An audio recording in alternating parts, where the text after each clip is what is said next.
요 식초를 사용하는데 기미, 잡티, 검버섯의 효과를 10배 볼 수 있는 그런 방법이 있습니다. 궁금하시죠?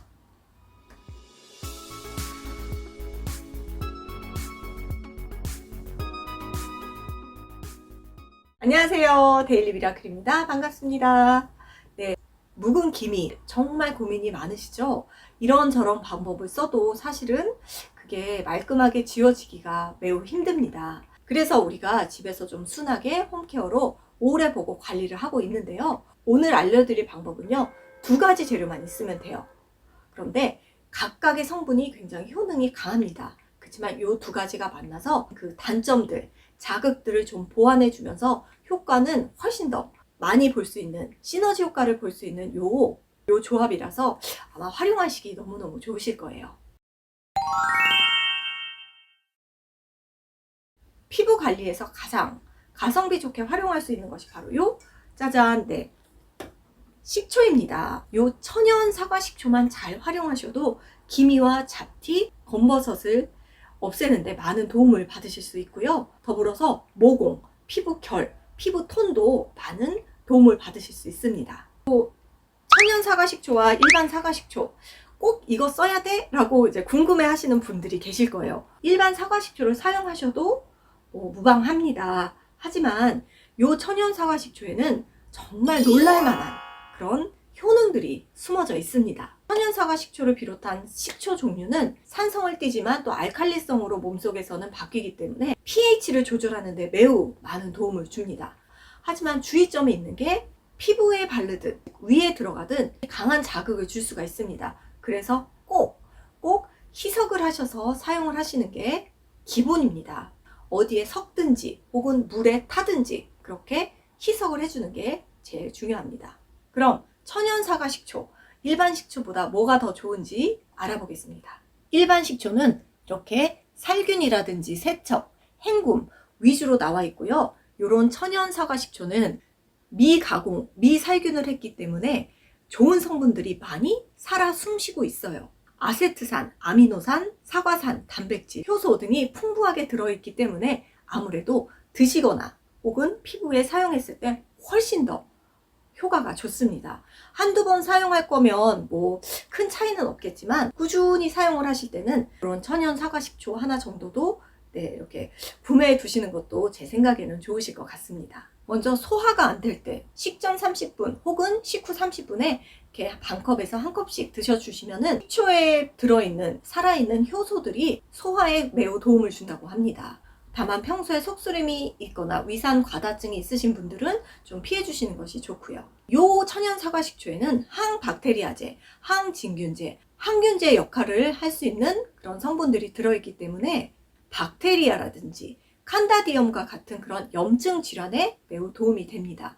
여드름 피부, 모낭충이 있고 간질간질한 피부들은 요 식초를 희석한 물로 세안을 하셔도 좋고, 그리고 예전에 산부인과에 자주 갈 수 없고 뭐 여성 청결제가 이제 나오지 않았을 때 질염에 이렇게 식초 희석물을 사용해서 청결을 유지할 수 있었죠. 그리고 3번째로는요, 혈당 조절에도 매우 좋습니다. 식초 활성 성분 중에 아세트산이라는 것이 있는데요, 단순 탄수화물의 소화를 굉장히 빠르게 시킨다고 합니다.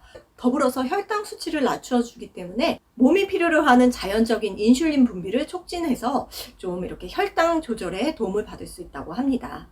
그리고 그 다음으로는 해독, 디톡스 작용인데요. 효소와 무기질, 비타민이 풍부하기 때문에 우리 몸을 자연적으로 해독시키고 정화시키는데도 많은 도움을 준다고 해요. 그리고 4번째는 체중 감량 효과가 있습니다. 이 천연 사과 식초는 지방을 연소하는 데 많은 도움을 준다고 합니다. 아까도 말씀드렸듯이 그 아세트산이 탄수화물을 빠르게 소화시킬 뿐만 아니라 지방질과 체지방 축적을 억제시키고 포만감을 주기 때문에 다이어트에 많은 도움을 줄 수가 있습니다. 그 외에도 또 한 가지, 저도 요건 몰랐던 건데요, 입냄새, 구취 제거에도 매우 좋다고 합니다. 한 20초 정도 가글을 하시면은요, 구강 내의 박테리아를 아주 말끔하게 제거할 수 있기 때문에 입냄새는 그 세균이 번식하면서 더 심해지잖아요. 그래서 이렇게 가글을 해주시면 하루 종일 입냄새 걱정을 안 하실 수가 있다고 합니다. 이렇게 저는 담아서 활용을 하고 있는데, 제가 식초를 그냥 한 방울 딱 떨어뜨려서 피부에 발라본 적이 있어요. 그런데 제가 정말 놀랬던 게요. 이렇게 식초를 발랐을 때 순간적으로 피부가 확 하고 톤이 확 올라가더라고요. 그래서 이거를 미백과 기미 검버섯이랑 잡티에 좀 써봐야겠다라고 느꼈던 계기가 되었어요. 근데 정말 냄새가 지독해요. 그리고 자극이 되더라고요. 그래서 피부에 직접 활용하시기에는 좀 무리가 있을 것 같아서, 그래서 오늘은 제가 이렇게 활용을 해보도록 할게요. 이렇게 천연 사과 식초로 기미, 잡티, 검버섯을 없애려면은 한 가지가 더 필요한데요. 짜잔! 네, 바로 타마누 오일입니다. 항균 작용이 강해서 여드름 피부에도 너무너무 좋은데, 검은 흔적이라든지 여드름으로 인한 색소 침착과 같은 그런 거뭇거뭇한 피부를 굉장히 좀 깨끗하게 만들어주는데 효과가 있습니다. 지성 피부라든지 모공이 넓은 피부님들은 식초를 한 스푼만 첨가해주세요. 그러면 다릅니다. 타마누 오일을 2스포이드 정도 이렇게 떨어뜨려 주시면요. 오일은 특유의 성질에 의해서 좀 끈적끈적한 느낌이 있습니다. 천연 사과 식초를 한 방울만 떨어뜨릴게요. 이제 식초가 오일과 만나서 약간 거품이 조금 생기더라고요. 이런 식으로. 그쵸? 보이시죠? 오일이 좀 묽게 변해요. 오일을 발라볼게요. 확실히 다르죠? 다릅니다. 확실히 오일리함이 이렇게 멀리서 보여드릴게요. 식초가 들어가서 모공 축소에도 좋고 톤도 확실히 한 톤이 업되어 있는 게 보입니다. 피부에 이렇게 발라주시면 돼요. 천연 사과 식초 특유의 그 시큼하고 쿰쿰한 식초 냄새는 오일과 함께 사라지고요. 타마누 오일의 끈적끈적한 그 텍스처도 식초와 만나서 좀 맑고 산뜻하게 바뀝니다. 그 식초의 항균, 항박테리얼, 살균, 그리고 모공을 좀 조여주는 그런 효과와 흔적을 지워주는 타마누 오일이 만났기 때문에 기미 잡티에는 훨씬 더 효과가 좋습니다. 이렇게 얼굴 전체적으로 도포를 해주셔도 하나도 따끔따끔하거나 그러지 않습니다. 이렇게 촉촉하고 좀 맑은 느낌이 납니다.